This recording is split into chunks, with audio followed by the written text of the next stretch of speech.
வணக்கம். இது நம்ம அம்மம்மா வீடு. இன்னைக்கு நாம அம்மம்மா வீட்டில் பார்க்க போகிறது யம்மியான ஒயிட் சாஸ் பாஸ்தா. வாங்க எப்படி பண்ணலாங்கிறத பார்க்கலாம். பேன் நல்லா சூடானதும் அதில் 1 ஸ்பூன் பட்டர் சேர்த்துக்கலாம்.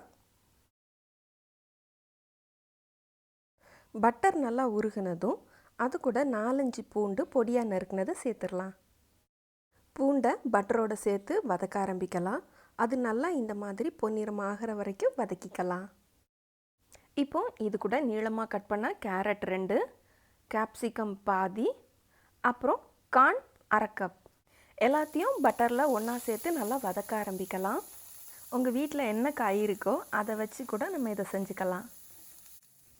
இப்போது இந்த காய்கறிகளுக்கு மட்டும் தேவையான அளவு உப்பு சேர்த்துக்கலாம். உப்பு காயில் எல்லா பக்கமும் நல்லா சேர்கிற மாதிரி நல்லா வதக்கிக்கலாம். இப்போ இது கூட நான் கொஞ்சம் ஆலிவ்ஸ் சேர்த்துக்கிறேன். இதெல்லாம் ஆப்ஷனல் தான். உங்கள் வீட்டில் இருந்துச்சுன்னா அதை யூஸ் பண்ணிக்கோங்க, இல்லைன்னா விட்டுருங்க. இப்போது நம்ம காய்கறிகள் எல்லாம் நல்லா வெந்து ரெடி ஆயிடுச்சு. இதை இப்போ நம்ம வேறொரு பவுலில் மாற்றி வச்சிடலாம். அதே பேனில் 2 ஸ்பூன் பட்டர் சேர்த்துக்கலாம். பட்டர் நல்லா உருகி வரட்டும். உருகின பட்டர் கூட இப்போ 2 ஸ்பூன் மைதா மாவு சேர்த்துக்கலாம். மைதா மாவையும் பட்டரையும் ஒன்றோட ஒன்று நல்லா கலந்துக்கலாம். 1 நிமிஷம் வரைக்கும் இந்த மாதிரி பண்ணிக்கலாம். ஓவர் குக் ஆச்சுன்னா மைதா கருக ஆரம்பிச்சிரும். இப்போ இந்த மைதா மாவு கூட நம்ம 1 கப் அளவுக்கு பால் சேர்த்துக்கலாம்.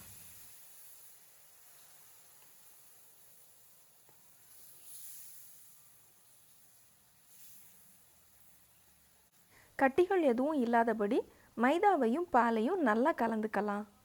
இந்த மாதிரி நம்ம மைதாவையும் பாலையும் மிக்ஸ் பண்ண அது ஒரு க்ரீமி கன்சிஸ்டன்சிக்கு வரும். உங்களுக்கு கட்டிகள் இருந்துச்சு அப்படின்னு நீங்கள் ஃபீல் பண்ணிங்கன்னா கூட கொஞ்சம் பால் ஆட் பண்ணி கூட நீங்கள் மிக்ஸ் பண்ணிக்கலாம்.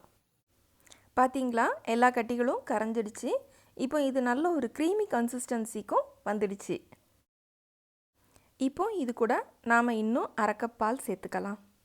திக்காக க்ரீமியான கன்சிஸ்டன்சியில் இருந்த நம்மளோட ஒயிட் சாஸ் கூட இப்போ நம்ம 1/2 கப் பால் சேர்த்ததுனால அது கொஞ்சம் தண்ணியான கன்சிஸ்டன்சிக்கு மாறும். இந்த மாதிரி இருக்கும்போது தான் நம்ம பாஸ்தாவை அதில் சேர்த்து மிக்ஸ் பண்ணும்போது நல்லா பைண்ட் ஆகும். இப்போது இது கூட 1/2 ஸ்பூன் பெப்பர் சேர்த்துடலாம். இப்போ இது கூட இட்டாலியன் சீசனிங் சேர்த்துக்கலாம். உங்கள்கிட்ட இல்லைன்னா பீஸாக்கு அந்த சின்ன கவரில் கொடுக்குற ஆரிகானோ கூட சேர்த்துக்கலாம். இது நம்மளோட ஒயிட் சாஸ்க்கு நல்ல ஒரு ஃப்ளேவர் தரும். அப்புறம் இது கூட 1/2 ஸ்பூன் சில்லி ஃப்ளேக்ஸ் சேர்த்துக்கோங்க. இப்போ ஒயிட் சாஸ்க்கு தேவையான அளவுக்கு உப்பு சேர்த்துக்கலாம். இதெல்லாம் ஒன்றா சேர்த்து நல்லா மிக்ஸ் பண்ணிக்கலாம். இப்போ நம்மளோட ஒயிட் சாஸ் ரெடி.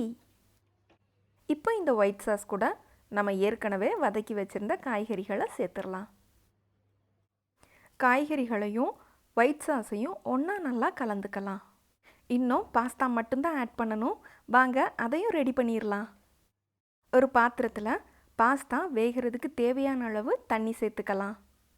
தண்ணி நல்லா சூடாகி அதில் இந்த மாதிரி கொஞ்சம் பபிள்ஸ் வர ஆரம்பித்ததும் நம்ம பாஸ்தாக்கு தேவையான அளவு உப்பு சேர்த்துக்கலாம். உப்பு தண்ணியில் நல்லா கரைஞ்சதும் அதில் நம்ம 1 கப் அளவுக்கு பாஸ்தா சேர்த்துடலாம். பாஸ்தாவோட கவர் பின்னாடியே அதை எவ்வளோ நேரம் வேக வைக்கணுங்கிறதுக்கான இன்ஸ்ட்ரக்ஷன் அதிலே கொடுத்துருக்கோம். எனக்கு 10 நிமிஷம் கொடுத்துருந்தாங்க. இப்போ 10 நிமிஷம் ஆயிடுச்சு. பாஸ்தாவை பார்க்குறதுக்கு நல்லா வெந்த மாதிரி தான் இருக்குது. ஆனால் அதை கன்ஃபார்ம் பண்ணுறதுக்காக நாம் இந்த மாதிரி ஒரு பாஸ்தாவை ஸ்பூனால் லைட்டாக குத்தும்போது அது இந்த மாதிரி ஈஸியாக உடஞ்சி வந்துச்சுன்னா நம்மளோட பாஸ்தா ரெடி. பாஸ்தாவில் இருந்து தண்ணியை வடிகட்டுறதுக்காக அதை நம்ம ஒரு வடிகட்டியில் மாற்றி வச்சிடலாம்.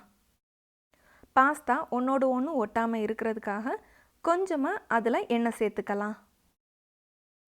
இந்த மாதிரி லைட்டாக டேப் பண்ணுறதுனால எண்ணெய் எல்லா பாஸ்தாலையும் நல்லா கோட்டாயிரும். நாம் வேக வச்சு ரெடி பண்ண பாஸ்தாவை இப்போ ஒயிட் சாஸ் கூட சேர்த்துடலாம். ஒயிட் சாஸையும் பாஸ்தாவையும் ஒன்றோட ஒன்று நல்லா கலந்துக்கலாம்.